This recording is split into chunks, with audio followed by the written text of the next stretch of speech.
चाचा जी बयान तोल के देना है। हां तोल के ले भी चुप रहो चलाया जे ओ यार यही चप्पर चल अच्छा चलो अस्सलाम वालेकुम महंगाई देना दे अस्सलाम वालेकुम वालेकुम सलाम चाचा की हाल चाल दुआ वाडे सर तुहाडे कोलों एक बेहतरीन ते छोटा जिहा एक सोशल सवाल है कि जेड़े लोकी आ जनाब एक दूजे कोलों उधार ले लेंदे ने ते देन लैन दी वारी होर उन्हां दा तरीकेकार हुंदा है देन दी वारी होर हुंदा है की तुसीं आंदे हो ये बड़ी मिसाल है पुराणियां साडियां बजुर्गां दी कि जिहदे नाल ना वरतना होवे लड़ाई करनी होवे खाता जिहदे नाल मुकाना होवे अच्छा उधार ले लो या उधार दे छड़ो बस वो आप खाता खत्म। मैं एक बंदे नाल थोड़ा जिहा कारोबार कीता सी ते तकरीबन को 2-2.5 लाख रुपया जिंदे विच मंग के ते 10 साल हो गए ने। अच्छा 10 साल गुजर गए ने 10 सालां दे विच अगर वो 2 लाख रुपया मेरे कोल हुंदा ते उस 2 लाख रुपए नाल 20 लाख रुपया बनदा सी। ठीक है ते 10 साल बाद 50,000 रुपया उतों छुड़वा लिया सू।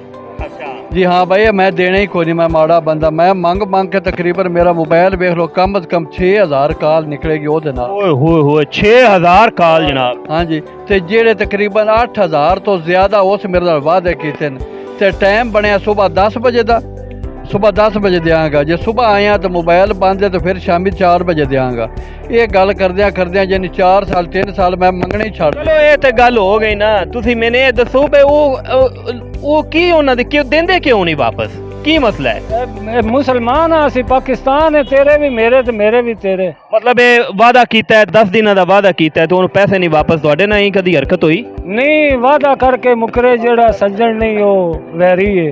अच्छा वैरी बनाण नूं बड़े असी जल्दी विच बना लैंदे हां सज्जन बड़े लेट बनदे ने ते दुश्मन असी फौरी तौर बना। एक मतलब है कि एक ते वादा खिलाफी झूठ और दूसरा उस बंदे नूं जिसने उनदा मदद कीती होवे बुरे वक्त दे विच उनदे नाल जनाब इस तरह बुरा सलूक करना ये तुसी की आंदे हो? ये इंसानियत नहीं है ये सिर्फ ये कि ओहदे नाल नेकी कीती है उस नेकी दा सिला ये दिता है तो फिर तकरीबन 2 किश्तां दे विच उस मैनू कोई 40-50 हज़ार रुपया दिता है 10-11 साल बाद जिंदे विच अजे 50,000 रुपया रंद है अजे रंद है जेड़ा सुबह भी जाइदा है शामी भी जाइदा है 2-2 घंटे उसकी दुकान ते पवीदा है।